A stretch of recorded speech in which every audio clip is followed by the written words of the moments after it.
UFC 330 Makhachev versus Gary's finally upon us this Saturday. Bro, I'm just like, I just got a retwist, by the way. So my forehead is massive. Like, oh my God, my forehead is bitching. Now that's precision. I didn't want to talk about this card. I want to know how I did it. It usually shaped like this, but I got to do in this shit. I don't get it. I don't understand the physics. What is it? How? What width? And how often should I trim it? Like, wow. How symmetrical could I get it? All right, guys, let me stop, bro. I'm going to stop cooking myself, guys. I actually think I'm going to do pretty damn good on this card. I have a really good feeling about this card. Before I even get into all that, guys, let's talk about the prize play picks, guys, because I swear to you, I always do good on these, but there's no surprise to me. I got a little prize pick I'm going to lay out for you guys, and it has something to do with the co-main and the main event. I think the co-main event's going to go more than 3.5 rounds, and I think the main event might just go more than 2.5 rounds. Now, you guys got to hear me out on both of these. First of all, we're going to start with the co-main event. The co-main event. The reason I feel like it's going to go more than 3.5 is because Robertson's game plan, and I know it's going to be to go in there and kind of hold and take down Mackenzie Dern. I just don't see it happening. I think Mackenzie Dern's grappling and defensive grappling is pretty damn good. So I can see Mackenzie Dern forcing scrambles and just making it hard for her to hold her down. And I think honestly it's gonna be somewhat of a competitive fight, but I feel like later on someone's gonna start to pull away. I'm gonna talk about it as I break down the fight when I get to this section of the fight, but I just do feel like both of them aren't gonna have anything. They're not gonna have any finishing ability, especially early, just because both of their grappling I feel like cancels out. So that's why I see the co-main event going more than 3.5, which is a good amount of time, but that's pretty reasonable for WMMA. Like, just look at Mackenzie Dern's last fight with Werner. This is a very similar fight to Werner, Jillian Robertson is, so I feel like it's gonna be very similar in that aspect. As far as the main event, I think it goes over 2.5. This is one of those fights that could like end quickly, but I feel like it's gonna go more than 2.5 because I feel like it's gonna be hard to track down Gary initially. Like, I feel like Gary's going to be running. He's going to be stomping and circling and running, and I feel like it's gonna be on Islam to have that adjustment period where he decides to, you know what, screw this guy who's running away from me the whole time. I'm going to take some risks. I'm going to go in there and I'm about to take some shots to take him down. And eventually it's going to happen. I think Islam can actually get like a late finish. It could be similar to the Dustin Poirier situation. You know, I could see a tired Gary getting taken down and being very sloppy on the ground, you know, especially when he can't go to that Gary lock and ultimately getting submitted. So that's why I have two of those on a little lay that I feel like both of them are going to go more than a certain amount of rounds. So if you guys are looking to make a play on that, make sure you are using Prize Picks with code HMA. Play $5, get $150 if your first lineup hits. So make sure this is your first lineup. All right, now let's get into the meat and potatoes. Let's get into the actual prediction video with the very first fight of the night, which is Jeremiah Wells and Orolbai. You know, I don't know. Is this actually the first fight of the night? Why is Orolbai so early in the card? It must be short notice because there's some WMMA ahead of this, I'm pretty sure. But Orolbai, he's going against Jeremiah Wells. Jeremiah Wells is actually a pretty solid fighter. Like, I feel like he hits like a truck. He's a little bit handsome, strong guy. Like, he's gonna come to fight. You know, he's gonna show up. He's gonna be mean. He's gonna be ugly. He kind of looks like Jeff Neal. I don't know why. He has a physique and everything. Nah, I think it's gonna be a fun fight. But like, Orolbai's really good. Orolbai's loss against Rebecca, he's always confusing to me. I guess because like he fought a little bit more sloppy than usual. But Orolbai has some decent striking. I feel like Orolbai's grappling's getting better. Why is it showing Orolbai's stats like not true? I don't know if this fight is still on. If this fight's replaced, I'm gonna pin a comment, because I feel like there's no way this will be this early in the card. Orolbai and Wells, I do see Orolbai getting it done. They're giving Orolbai kind of a treat with this one. I feel like Orolbai should start fighting up in the rankings. Like, he should get a ranked opponent very, like, what are we doing, guys? Like, Orolbai, or maybe because this is a welterweight. I know Orolbai alternates sometimes, but he's been at welterweight his last couple fights, I feel like. But yeah, Orolbai, I think welterweight is his weight class primarily too. He should stay there, but I think he's gonna get it done against Jeremiah Wells. It's gonna have a lot to do with his offensive grappling and his strength and his pressure. So I'm gonna go Orolbai for the win. Next up, Magny versus Brahimaj, brother. I'm sorry, brother. You know, Ramiz has won me some red lately. You know, he's been doing good with these things, and then he's going against me though. Like, this is literally me. See, now that my forehead's kicking after this retwist, I actually might look like him today. Like, just for today, bro. I don't want to hear the Neil Magny glazers in the chat talking about you're literally him, dude. This is a good fight. The thing about Brahimaj, like, I notice he struggles the most against primary grapplers who are like bigger than him, and that's kind of Neil Magny. Like, Ramiz does good against people around his size and frame. Neil Magny is a big dude. You know, Magny really only loses to like good opponents. Like I'm not saying Ramiz is not good, by the way. I love Ramiz. He's a dog. Um, Ramiz is gonna start well, but I feel like as this fight elongates, I'm just gonna use that grappling, man. I think I'm gonna have him against the fence, some knees, and like I might drown him. Ramiz is a dog, but like his defensive wrestling at times does be scaring me, and I feel like it's bad to struggle against defensive wrestling against like a crafty vet like me. So I think I'm gonna get this done, man. I'm gonna go Kenny Okoye for the win. I think Ramiz is a dog, but Ramiz, when you go against strong, little bit handsome guy, a little bit shy, I get it done over you. It should be a fun fight for like the first round, I think. And like Ramiz probably gonna have some moments, but I feel like eventually I'm gonna drown him. So I'm gonna go Kenny Okoye for the win. Should be a fun fight, and I'm actually a slight underdog. Interesting. It's essentially pick him, but I'm a slight underdog. Next up, Rafael Tobias, who's kind of an NPC. I'm not going to lie. I don't know why his record's so good. Going against Lucas Fernando. But I do remember Lucas Fernando being like heavy-handed and hitting like a truck. But yeah, I could be wrong there. But Rafael Tobias, I remember watching him and like being disgusted at his last performance. He just didn't look good to me. He's going to have to deal with grappling here and power with Fernando. I don't think Tobias is going to win this fight. Despite the record, I think Fernando's going to get it done. You know, I'm not saying it's a stat padded record. I just don't trust Tobias to perform after his last performance. So I'm going to go Lucas Fernando for this one. Didn't do too much research on this fight. I'm going to be objective. I didn't even do much film on this card outside of the main event, in the co-main event while I was getting my hair twisted. I was watching some footage on that, but yeah, those are early prelims. Okay, let's get into the prelims. Okay, this fight's good. I was actually watching a bit of both guys. Vicente Luque versus Tresean Gore. Gore's last fight was really impressive. Who was it against? Was it Azamat? I don't know why I feel like it was Azamat, you know, but no, I don't know who it was, but I was watching it, getting my hair done. Why is my memory so bad? But he looked good in the fight. It's the thing. Like he was going through adversity and he'll come back and he'll make it ugly. Like, he was fighting hard in that fight. And I remember being impressed by him. Vicente Luque washed Gaslam. So, I was surprised about that. Like, he was just so big for him. Like, lanky.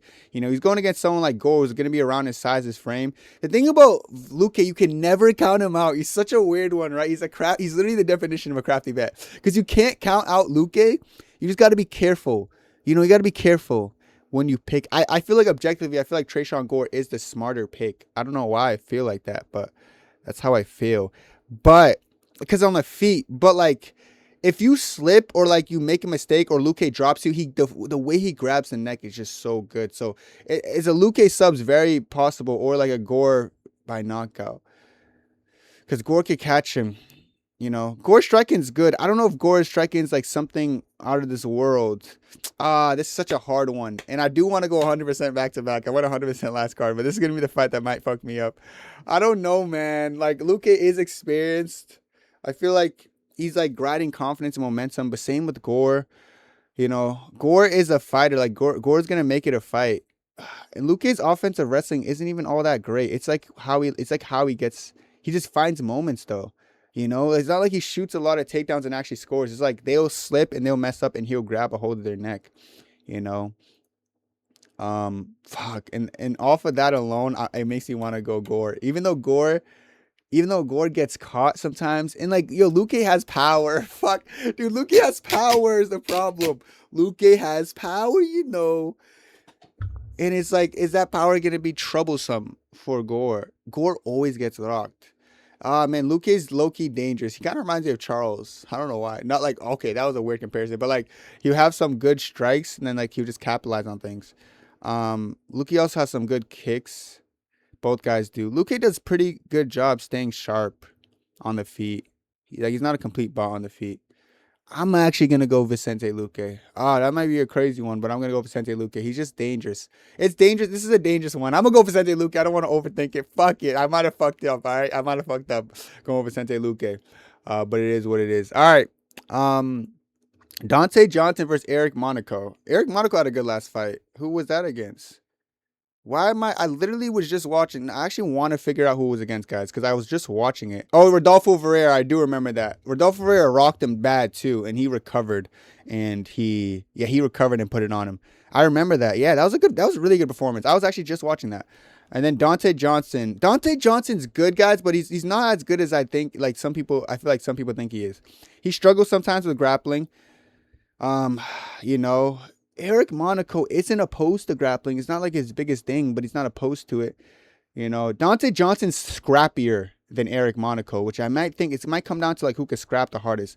Dante Johnson's given up some height and reach. Eric Monaco has some good kicks. He'll lose his range, his reach a bit. You know, Eric Monaco's a bit shaky on the feet though. Like I said, he gets caught a good amount of times. You know, he low key like he won because of the pressure and the endurance though against Rodolfo Vieira.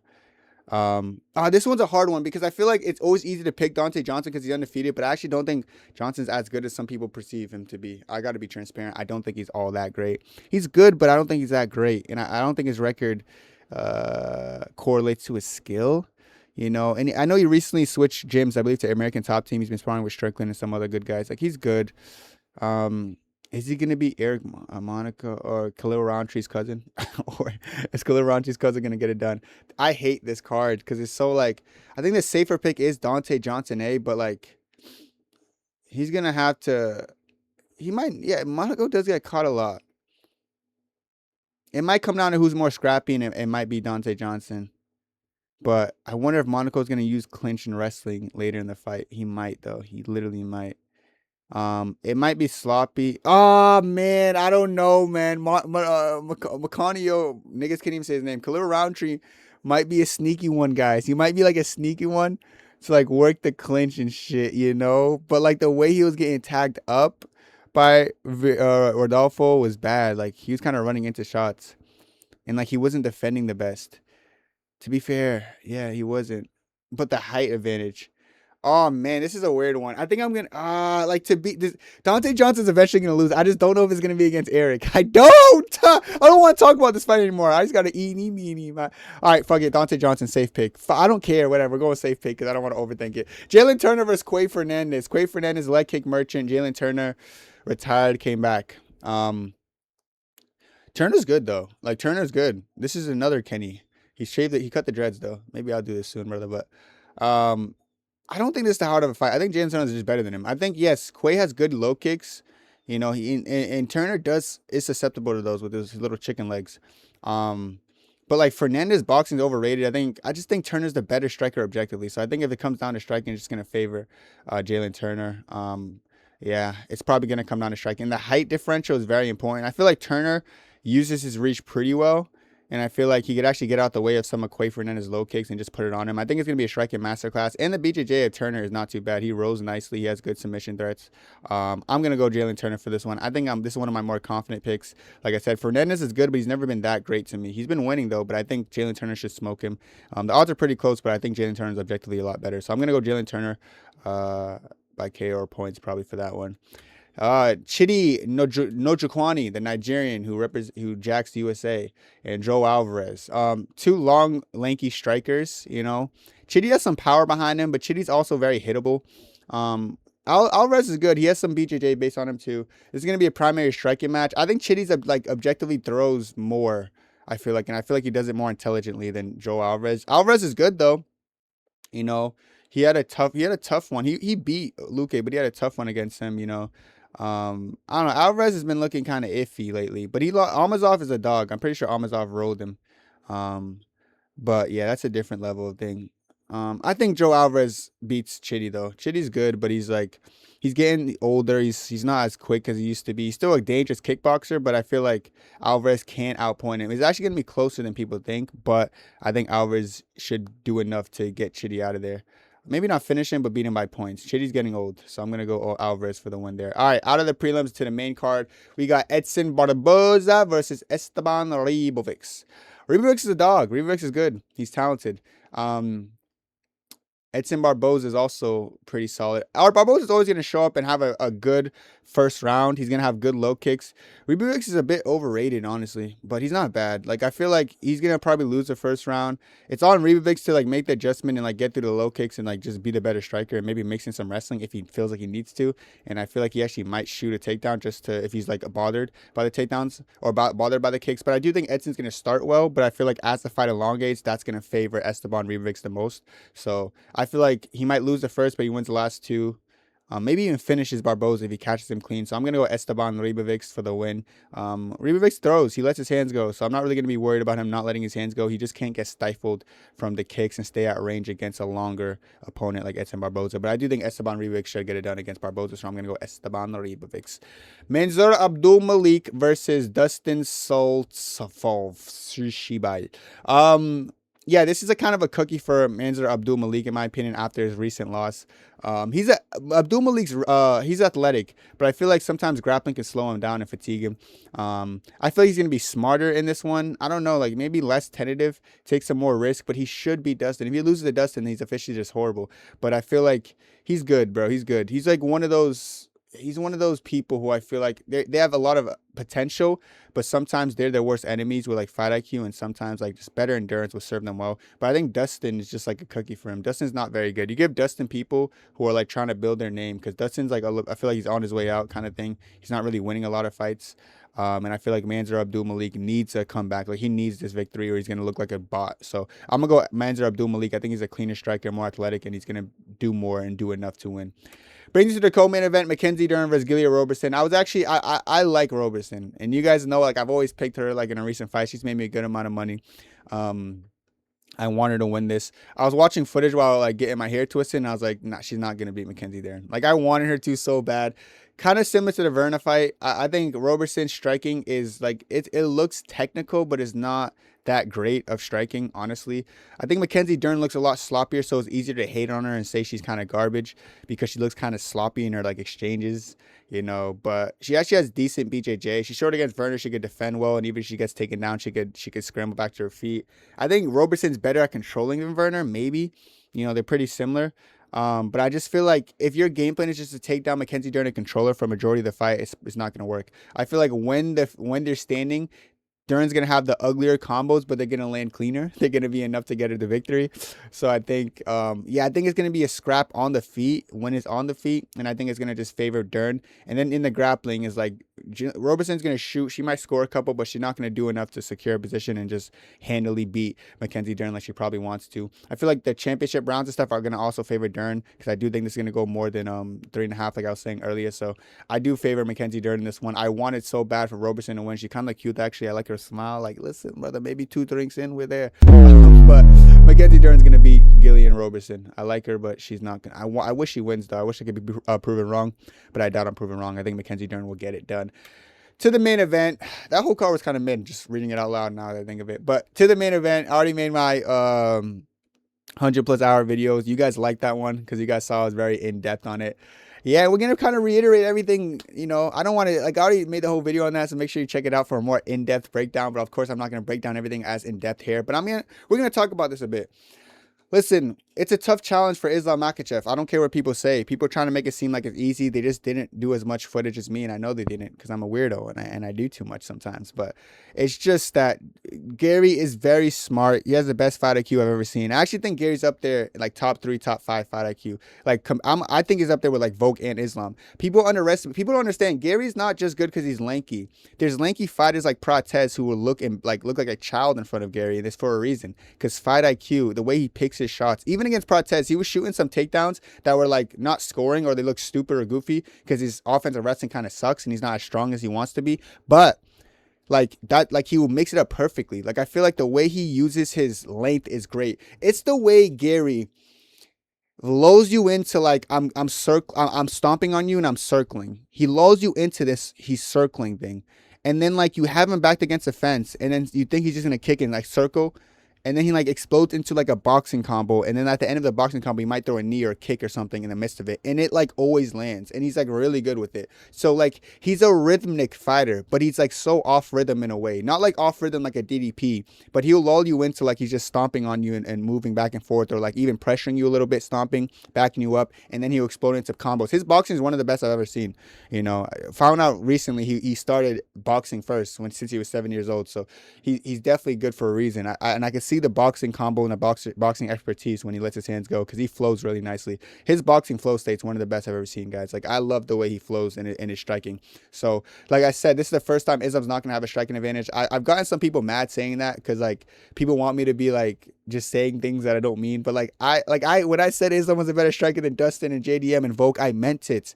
Like, has the striking advantage at least. I meant it, because I knew just given his style, given those people in front of him, he's going to succeed. He's a primary counter striker with a good takedown threat. You guys got to remember that. And the way he, like, times knees up the middle and stuff, and, like, does these little check hooks and these combos, they work against primarily people around his size. And I feel like he'll have a harder time succeeding against someone like Gary, who Islam wants you to initiate so he can counter you and then maybe shoot a takedown off it, or counter you and then use a clinch at the end of it. But Gary's not going to give him that grace. And then when Gary does advance and come forward, he's going to be so quick with that boxing combo, and then he's going to exit again and go back to his original game plan. That's why I'm saying I just don't see Islam having a striking advantage, even with the takedown threat and the takedown offense. That being said, I've noticed when this fight does get to the ground, it's a significant difference in level. More so than actually on the feet. Because I think, although I think Gary's going to be, like, landing shots, I don't think Gary's going to do too much damage to the face of Islam. I think Islam has really good head movement, and he sees kicks coming really well. My biggest worry about Islam on the feet is actually his front leg getting compromised. Like, his front leg is there to be kicked and stomped, and he's never really went against someone who's going to, like, actually try to kill his front leg. I always wondered how Justin Gaethje, like I always told you guys, I think Justin Gaethje was the hardest stylistic matchup for Khabib because of low kicks, and I also think it'd be the hardest stylistic matchup for Islam to some extent because the scrambling and the low kicks. This is the first person who I know is going to low kick Islam, and the thing about compromising someone's front leg, it changes the whole trajectory of a fight. It's almost like a jab compromising your eye. When you get your leg compromised, especially your front leg, you can't shoot takedowns as effective as you want to anymore. You can't move as effective as you want to anymore. Like, you start, like, just look at JDM and Protez. He debilitated JDM badly off of the front leg. When you take away someone's front leg, it doesn't matter if the guy's a striker or a wrestler, it affects every game plan possible. So I know he's going to be a game plan disruptor with that front leg and that stomp. You know, against Shavkat, he did a really good job rooting Shavkat's momentum every time Shavkat wanted to advance, you know, so the obliques and the low kicks from Gary are the scariest thing on the feet.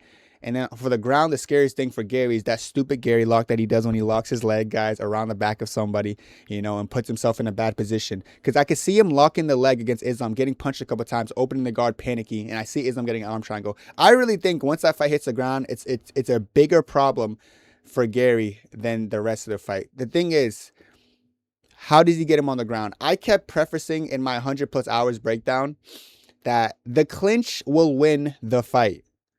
The clinch wrestling, let me preface, will win the fight. Clinch wrestling, otherwise known as fence wrestling. Now, what I was so nervous about is people don't understand how good Gary is at defending fence wrestling. Look at the Bilal fight. Look at the Shavkat fight. You guys know that one clip I'm going to keep playing over and over. When Gary was about to get taken out by Shavkat, and Shavkat did everything well. He took him off the fence. He muscled him, and he even went for a trip in the midst of muscling him. Any normal human would fall on the ground. But Gary has really strong balance in his frame. Despite having a skinny frame and not looking as strong.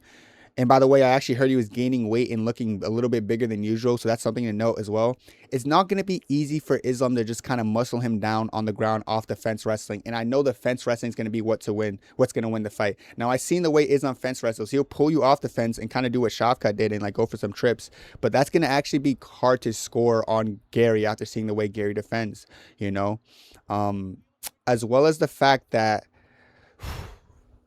that like Islam sometimes tries to lift people and then slam them or lift them and then trip them. I remember he did that against Dustin. But it's hard to lift someone who's 6'3" off the ground. So it's going to be the clinch wrestling is very interesting. And I know that's how the fight's going to be won or where the fight's going to be won. Islam could very well just get in the clinch and take him down with ease.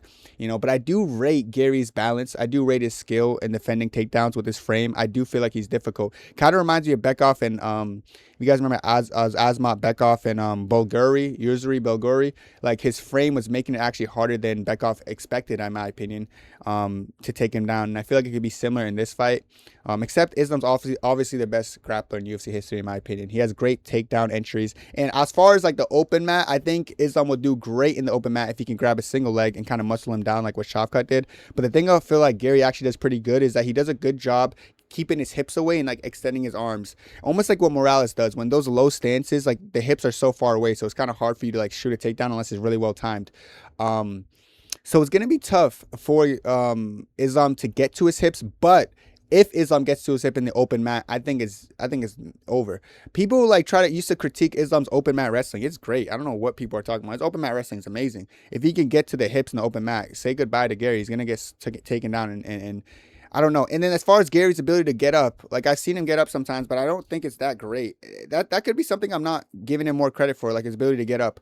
I don't think he's gonna just get up easily though. Like I'm gonna be honest, I don't think it's gonna be just that easy. Like he just gets up when he gets taken down. So if it is that easy, that's gonna be a nightmare for Islam. I gotta be honest. Like if he takes down Gary and Gary gets up like it's nothing. Oh shit. Like this fight's close. Like this fight's competitive and close. Like I don't know, like if you guys are coming to me for reassurance, I don't know if I'm the right person. I'm sure there's other people saying, nah, man, walk in the park. But I don't think it's necessarily going to be a walk in the park. And if Islam does make it a walk in the park, I want people to understand how good Islam really is, and that literally solidifies his GOAT status. Ian Garry is good. He really is. He's talented. It's not going to be an easy feat for Islam, but I do think Islam objectively is just very talented in what he does, you know. So it's going to come down to clinch wrestling. It's going to come down to if Islam could actually fight different on the feet. That's another thing that footage, like watching footage, led me to a plateau. Like I watched footage of Islam, because usually when I watch footage, I'm going to be transparent. I just put them, I look at the pros and cons. I'm only watching Islam when I'm watching his footage, right? And I'm only watching Gary and his movements when I'm watching the footage. Now, when I was thinking of that and I'm putting them together on the feet, I was like, yeah, if Islam's striking like this, he's going to get battered.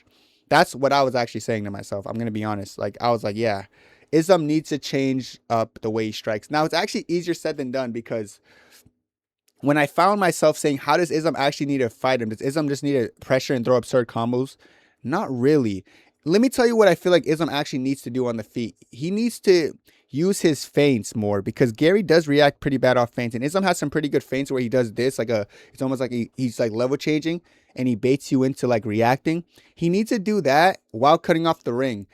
I've never really seen Islam cut off the ring too much, but I feel like he does have the ability to do so. I've seen him actually cut it off a couple times. It's just like not constant, but he needs to be a bit more constant and like feint and then like close the distance. And like I said, force the fence wrestling. Now, whether you could take him down on against the fence is up for me. That's why I keep saying the fence is going to decide it. But Islam doesn't necessarily need to be wicked volume heavy, more so than he ever is. I don't want to see him just boom, boom, like kind of what Bilal was doing 1-1-2s. Yes, you could start landing on Gary there, you know, but I don't think for Islam, he should be too much worried about like landing or like letting his hands go too much, because Gary is a really sharp counter boxer specifically. Like if you just throw, he could get out the way and 1-2 you. I think the boxing advantage favors Gary for sure. And then some people say, Kenny, what about the kicks? I've been thinking about the kicks lately. Islam can't go kick for kick with Gary and win, because obviously Gary's like 6'3" guys, but he's majority leg. He's like, I feel like he has a big leg, like long legs more so than anything. His leg reach actually listed at 42 inches right there. I just saw it, whereas Islam's 40 inches, which is interesting. But yeah, Islam can land low kicks, but my problem with fighters like Islam is that when I actually watch, this is going to be very critical, and I'm going to just be transparent with you guys. When I was watching back like Islam and JDM and seeing the way he throws his low kicks, it's not like, I'll be real, the technique is a bit lackluster in a way. It's like he's throwing the low kicks, they're landing against JDM, but like, man, the counter's there. Like if Gary wants to just tank that low kick and then step in with like his boxing combos, like a 1-2 uppercut, oh shit. Like Islam's, look, his kicking is not bad. I'm not trying to say it's bad. It's just that that worked against Jack de la Madalena. I don't necessarily know if it's gonna work against Ian Garry. I just feel like Ian Garry, first of all, I don't think he has chinny legs like JDM. I think JDM's chinny legs have been being brought to light the more he fights. I just feel like it's dangerous to go kick for kick. And I feel like it's easier to, when you start kicking and landing, to like fall into the lull, like, oh, I'm doing pretty good, I could keep this up. But like Ian Garry will steal rounds like that. I don't want Islam to be like too confident in his striking. That sounds crazy, but like when I'm saying that, I mean like I don't want Islam to like fight like, you know how Bilal was fighting JDM and he was landing, guys. I look back at Bilal JDM, it was a close fight, but it was like, oh wait, I'm doing pretty good, I could keep this up. It's anyone's round, but I could keep this up. I don't want Islam to have that thought process of like, okay, listen, he might have outstruck me, but I was right there with him. No, next round I'm a Because if he does that, he's gonna lose. Um, yeah, it's gonna be interesting. Like I said, the striking is what I'm most worried about because I guess it's my first time knowing Islam's not gonna have a striking advantage, so I'm a little bit more worried than usual. Whereas like other people, like they thought JDM was gonna have a striking advantage, and they thought like Dustin and like Volk, so they were probably more worried. But like I wasn't as worried in those fights because I knew what the striking was. This fight is like I'm kind of looking at the whole fight a little bit differently than I usually do because I'm seeing Islam's deficiencies and I'm seeing that Gary's gonna be ready to exploit them if Islam tries to strike. So it'll be a good fight. And I see Ian Gary is very confident in striking in the build up. I'm noticing that. So Ian Gary kind of sees what I'm seeing. I'm sure he does just as much footage as me, which is probably rare for a UFC fighter to sit there and watch nearly every fight of their opponents. But I wouldn't doubt he did that. He's like a student of the game. Gary's seriously good. He studies his opponents. He wants to win and he has the right mindset. Why I'm actually picking Islam for this one is the difference in the ground and like how green Gary looks. Like that Gary lock shows me that he's so green on his back that he will rather just like take a purely defensive position, like avoiding people transitioning into other positions, probably because he's not as comfortable in a half guard or as comfortable in a crucifix position, or a side control. That's what that Gary lock kind of like explains to me, that I'm gonna wrap my leg around this person because I don't want them transitioning because maybe I don't trust myself. And then like that clip, there's a video of that one guy, Alexia something, he's from the PFL, like taking down Gary, and like Gary did it against him too. I remember dude, Gary's interesting. Like that shit, it was interesting. Like, I don't know, maybe Gary doesn't trust his scrambling abilities. Gary is very long-limbed. One bad thing about long-limbed fighters, it might be hard to like take them down if they have good balance and like the good frame. But when you do get them down, the arms are there, the legs are there, the neck, this nigga's neck is long as hell. Like it's there too. Everything's there. So once they actually get you down, it's going to be tough. It's going to be tough. Even like transitioning through guards, like how in half guard sometimes like the person on the bottom like squeezes their like wraps their two legs around the one leg, the guy in half guard has to like use their frame to kick off, and I just feel like it'd be easier because I feel like the strength advantage, like Islam's gonna have the stronger legs in there. Like Islam's stronger than Ian Garry. I know Ian Gary's putting on some muscle, but like once it gets on the ground, I really feel like it's just a significant difference there. So the feet might be crazy, but it's an MMA fight, man. And if it was a striking only fight, of course I'll go Gary, but the fact that it's MMA and I feel like the difference is so night and day on the ground is why I'm a bit more confident in Islam winning. This fight's like a 60-40 fight. Islam with a bad game plan does lose to Gary. That's the scary part. But like I said, it goes back to my point that Islam's never really had a bad game plan. Islam's never really shown me to be concerned about his fight IQ. Islam's not like Movsar Evlov and it's not Lerone Murphy. So it's not like I can wrestle him, but let me strike because entertainment and let me try to get a title shot. That's not his mindset. Like the concerning thing was in the interview, he said he hates the JDM fight and he wants to take more risk in the future. That like confused me because as a champion, I don't really want to hear that. Like I'm disappointed in my performance because I didn't take as much risk. You don't need to take risk as a champion, but maybe that's just me being a little bit like critical, But I feel like champions should never think like that, So there's some things that are concerning me, but like I said, I don't think he's Khamzat Chimaev. He doesn't have a huge ego to the fact that I feel like he's gonna want to trade with Strickland to prove a point, or like Bilal JDM where like he just has too much confidence in the striking. I think Islam Makhahcev should go in there with a good game plan and with a good, well-rounded game plan and a good mindset going into it. He should. And Islam's confident as ever. Like he said, he's gonna make this guy humble. Islam's confidence makes me more relaxed, a little bit more reassured. So it's going to be a good fight. I think it's going to be a competitive fight, but when push comes to shove, I do believe Islam Makhahcev is going to defeat Ian Machado Gary at UFC 330 on Saturday, guys. I could pick Gary. I could say, you know what, man, Gary has a chance, but Islam's strong, he talented, and like a little bit handsome. I gotta go Islam Makhahcev, man. Islam Makhahcev is going to defeat Ian Garry at 330. I'm very excited to see it, guys. Those are my full card picks. I'm going to give you guys a lay now. I actually don't want to put the main card in my lay. I'd probably do something like a Turner Alvarez, like a 1K on that. Boom, a bomb like that. Turner Alvarez, or like maybe Turner Alvarez, Orolbai. And if you're feeling like a four-legged Turner Alvarez, I don't know why I keep saying Alvarez and Turner so confidently, but Turner Alvarez, Orolbai, and then Islam if you're feeling that. But I'm probably not going to touch the main card or main event too much. Let me know your thoughts down below. This is for me. Goose bliss. 2, 3.